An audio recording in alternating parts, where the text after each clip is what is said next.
creating curiosity by asking better questions. This is Shed Talk.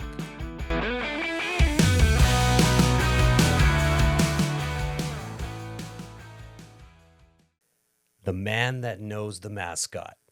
Do you know 3 top mascots in the industry? Glenn Street does. Glenn Street, welcome to Shed Talk. Kevin, I have to tell you, I've been so excited about this. You and I have known each other a long, long time, and I've been listening to Shed Talk since the start, and it keeps getting better and better and better. And I have no idea where this is going to go, but it's going to be a ton of fun for us, and it's going to be a ton of fun for your listeners. You know what, Glenn? You're right. We've known each other for a long time, and that's why I'm going to start it off right away. And I have to do this just because it's so cool. Go for it. Yoda. Yoda, yes. Yoda is my nickname. So I'm going to start with, Kevin's a little bit nervous about having me here because Kevin and I are in Forum together. And Forum is like a peer board of advisors for our companies. So Kevin knows me better than my wife does. And I know he's a little bit nervous about, well, can I go here? Can I go there? Because I maybe know something that Peggy doesn't know. And Kevin, I'm giving you permission to ask me anything you want. I'll be completely transparent. There's nothing that's off limits for you. Yoda is because in our forum group, I'm the guy that kind of sits back and thinks about things for a while and then sort of gives my input. I'm usually wait to be the last one. And I tend to be able to tie things up in a nice little bow. And people go, okay, that makes sense. That looks like a good way to keep moving forward. So, you know, whoever's presenting is getting all this data from all of us, and we're never telling the individual what to do. We're talking about the experiences that we've been through. And because I've been doing this for so long, I have a whole range of experiences. And so it's great when I can bring those forward and people go, well, that's an interesting take. And that I like that. And what's interesting about it is when we're going to talk about a little bit about Yoda, is your superpower. My superpower, I have a few of them. One of them is I can see the future. So you give me a concept and I can tell you exactly how it's going to play out, what you need to be careful of, and where the pitfalls are going to be. And the other one I think you're trying to get at is that I think one of my superpowers is wisdom, and I'm able to pull that in, and I'm able to share things in a way that people are able to take the information. And I'm not telling them what to do. It's, okay, well, that's interesting. I need to think about that. And that gives a lot of people insight of all of a sudden who you are, what you're all about. And let's get into a little bit about street characters. And I have to say this because I kept going, street side characters. And I've known you for how many years? 20 years. 20 years. 20 years. And I go, street side characters. And this was the first time you go actually to me, Kevin, it's street characters. And I'm going, oh man, and that's when you know someone so long that you're just oblivious to your thought patterns in there. So I got to hear, and I already know a little bit more about the story on street characters and how it got started. Well, it's a fun story, and that's why I'd like to tell it. So a long, long time ago, the Calgary Flames were moving into their new building, the Saddle Dome, and a buddy of mine went and pitched an idea to them. And they said yes, and he got the idea going. And then he realized, because he traveled a lot, he couldn't be at all the games and he needed help. So he called me up and he said, I need help. Will you help me? I said, sure. We became business partners, and we owned and were running what became the very first mascot in the National Hockey League and one of the first mascots in pro sports, Harvey the Hound for the Flames.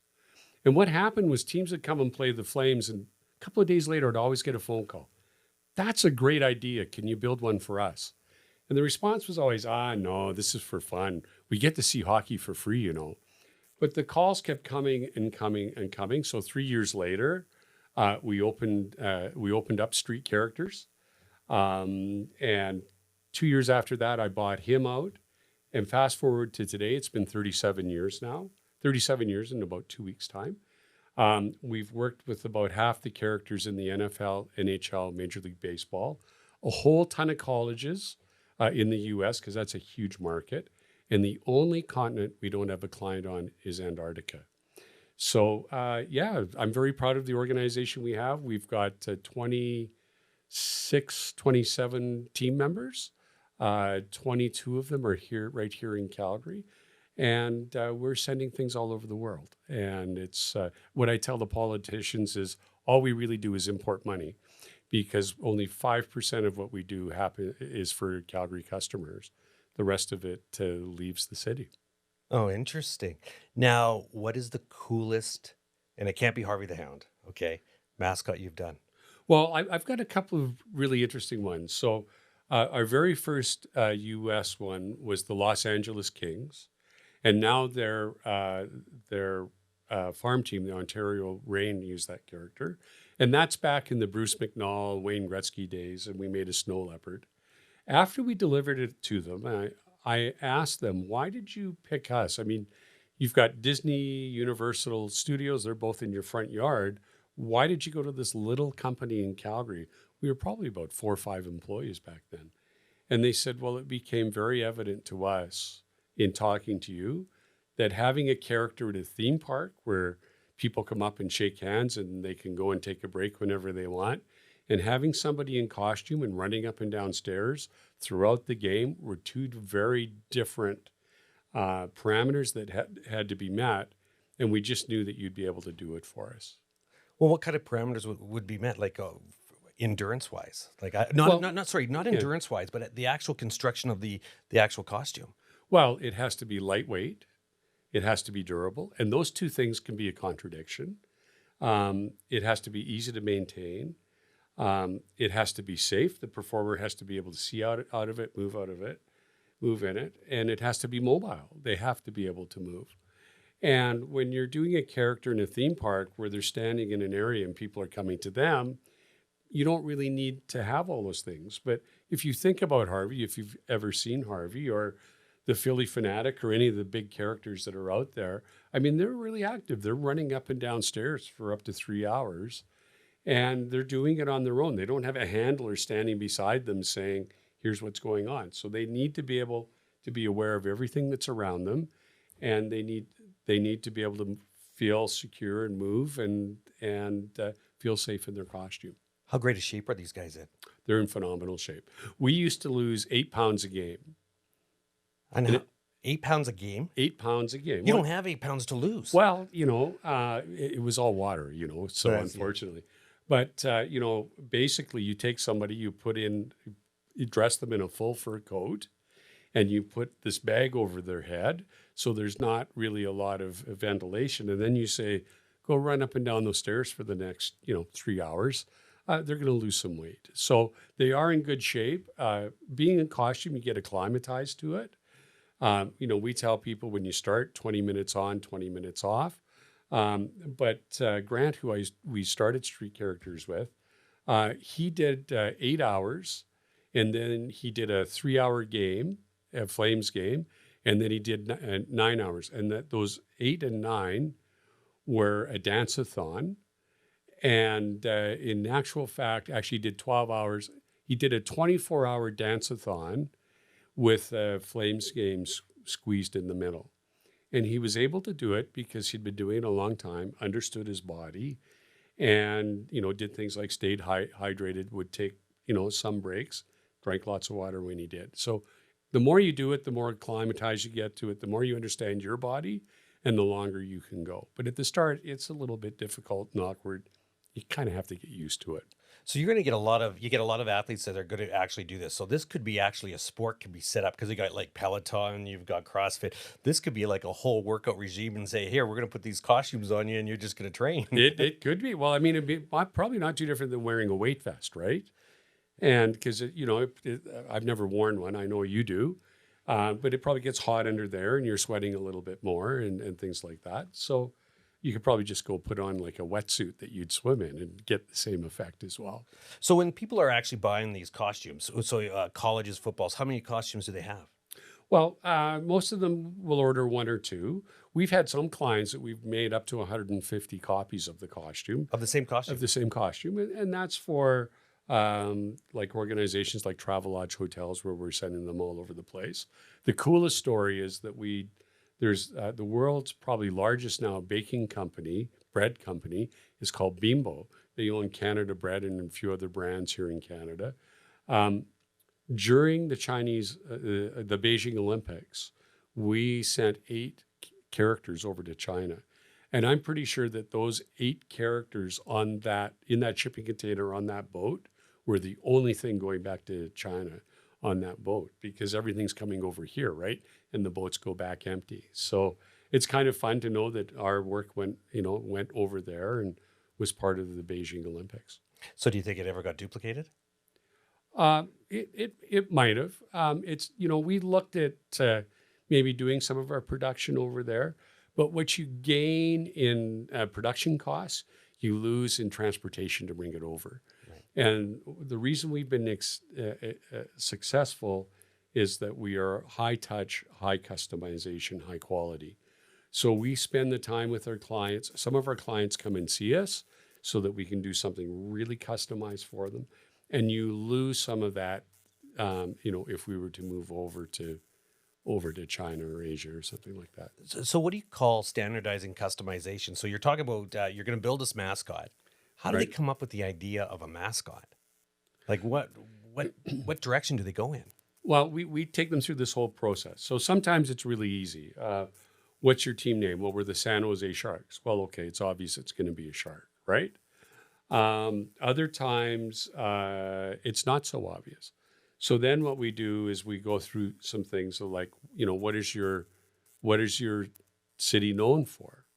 Or what is your area known for? So, another example of a character that fits that well is the Saskatchewan Roughriders have Gainer the Gopher. Well, you drive through Saskatchewan, all you see is gophers, right? And then if there isn't anything that kind of makes sense for the area, then we go through this little process of trying to figure out what will work. Typically, we tell them, make it a mammal or a bird, or what we call a fantasy character. Easiest way to describe a fantasy character is if you look at a lot of the Muppet characters, you don't really know what they are, but they make you laugh and they create kind of a positive reaction from you. So that's kind of the process we go through. Have you ever had a copyright infringement? All of a sudden someone says, oh, no, you're a little bit too close to this character or anything like that? We did once. And there used to be the Calgary Winter Festival. We made a character named the Wizard of Winter. Kellogg sent them a letter saying it's too close to our alphabets, wizard. It wasn't. And it was handled and everything was fine. What's your greatest thrill with street characters? My personal greatest thrill. So first I'll say what my team's greatest thrill is. Okay. They can turn on the TV almost any weekend and see their work on national TV in the United States or Canada. My biggest thrill is I love to lead the team. I love to do things that help them grow and help them realize that they're capable of way more than they wanted to. So I'll give you an example. We came through COVID. We didn't lay off one individual during COVID. Thank God we didn't, because the Americans, after about 6 months, went, okay, we're done with COVID, and everything suddenly opened up, and we were ready, and we started building right away for them. But what happened during the slow period of COVID is they got into bad habits, and when it came time to turn it back on, we weren't back to where we were. And so a year ago, we weren't going to hit our numbers for the year. So I sat down, I did some calculations, and I went to the team and I said, look, if we hit either this revenue or we hit this number of mascots, we're all going to Mexico. And they looked at it, wow, we don't know. And I said, guys, this is not an impossible target. This is what, if all you do is you stay focused and work the way you were before, you'll hit it. Well, a year ago when we unveiled the number, they blew through both of them by 16%. And I think what that really told them was yeah, we can do this, right? And so we're going through another one right now. It ends in about at the end of the month when our year end ends again. And we have a number, and I feel pretty confident we're going to hit it again. So is it Mexico? Yeah, it'll be Mexico again. Yeah, but not twice, or maybe Mexico every second week because they're going to double it. Well, if they doubled it, sure, I'd take them another time too.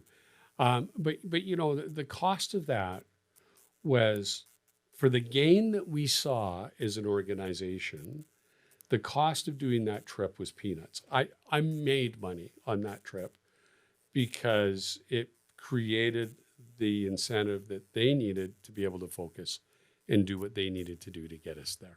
So you have your team, you motivated them, you got them going, you get them going. What motivates you? And it isn't the team, okay? What gets you inspired? Who out there motivates you and pushes you to the next level? What do you do to get yourself to that level?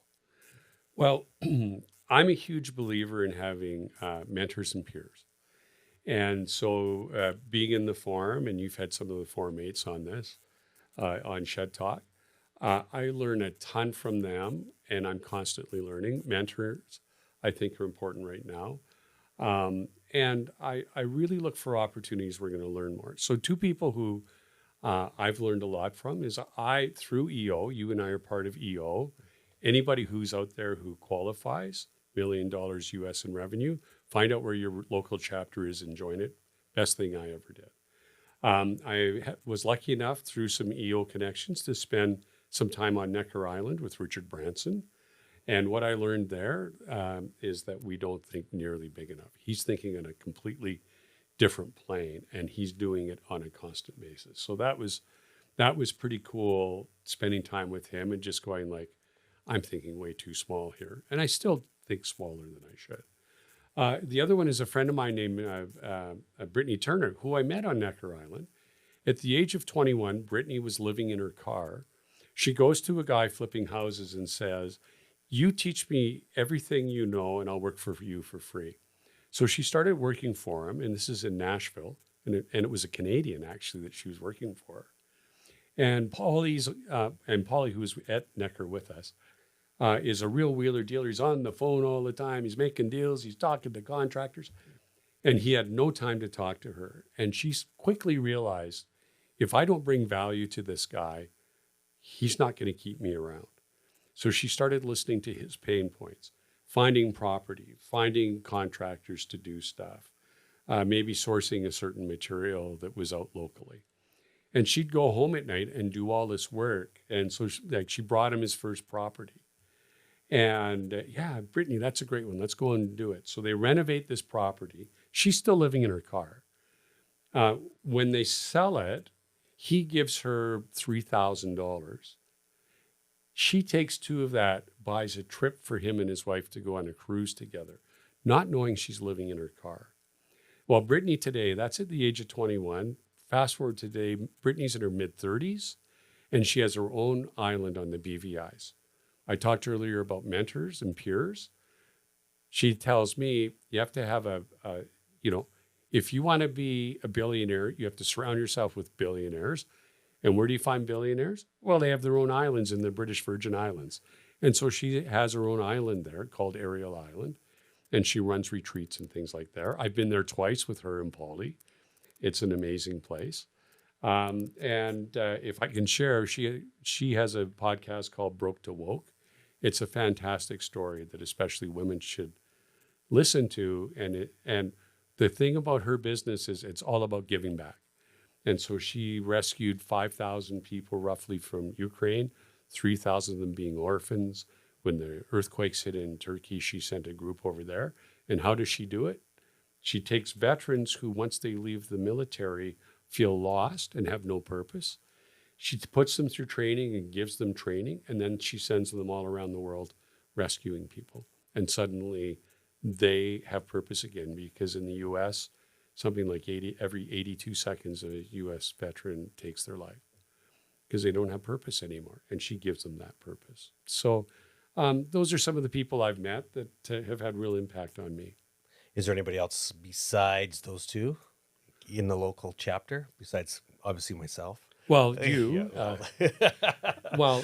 You've had Nick Thompson on, and Nick Thompson, every time Nick talks, he brings huge value, and Nick has a book out. Look out, you're about to get effed. Yeah. And it's an amazing resource. So for somebody who has a business, buy the book. It's 13 chapters. And it was 12. And when Nick brought it to the forum, I said, this is a book about bad things that happened to you, right? And he said, yeah. And I said, I think it needs to be 13. That's an unlucky number. And the way you use the book is you figure out where the pain point is in your business. And you go to that chapter, and it's like drinking from a fire hose, because it gives you a ton of resources that you can use to go and deal with the issue that you had. And as Nick says, there are all kinds of books about the good things in business and the good things to do. But what are the pitfalls you have to watch out for? Because they can take you down. So what was one of the pitfalls in his book that you found? Well, probably leading the team better, and probably more in my conversations with Nick. So I'm an introvert, which means I regenerate by being alone. And Nick said something to me a year ago that really resonated. That said, Glenn, friends aren't casual acquaintances. And what he meant by that is that I need to be out interacting with people more. And so I've been doing that over the last year. Every Friday I have one Friday a month, I have a bunch of Northeast members. We all go out for lunch together just to make those connections. And so this is out of the death of a friend of mine, Jim Button. And on the day that he died, his blog went up. He had cancer, was supposed to live 6 months, lived 7 years. And this blog is about his cancer journey. And two of his core values were build community and collect friends. And so that's what I've been doing for the last year now. So when you're talking about collecting friends, and I've known you for like 20 some odd years here, and it's interesting because we've obviously been in EO together, and listening to you say that story about building friends, but every time I see you and everywhere, you're so well connected. Being a part of the Stampede board, like Right. the journey that you've done there and the people that you've touched throughout your life in Calgary, as there isn't a person that I don't know that doesn't know a Glen Street and has a story to tell. How did you get on with the Stampede board and make changes back then? Because as a young guy. Well, I would say to everybody out there, volunteer. Go out and volunteer somewhere. First of all, Jim Gray, who is one of the most successful businessmen in Calgary, and Jim's in his 80s now, late 80s, and he's still the sharpest guy I know. Jim used to say, when I look at somebody's resume, if it says that they were a volunteer, I put them at the top of the list. And the reason I do that is it doesn't matter if they were a student, a plumber, or a president of a company. I know that that individual at some point had to take a leadership position in their volunteering, and probably they had to lead a project where a guy like me, the president of a company, had to follow their lead. So I know that they've already got some leadership skills, and they've got that experience. My whole life, my marriage, my career, everything is based on the fact that I became a Stampede volunteer.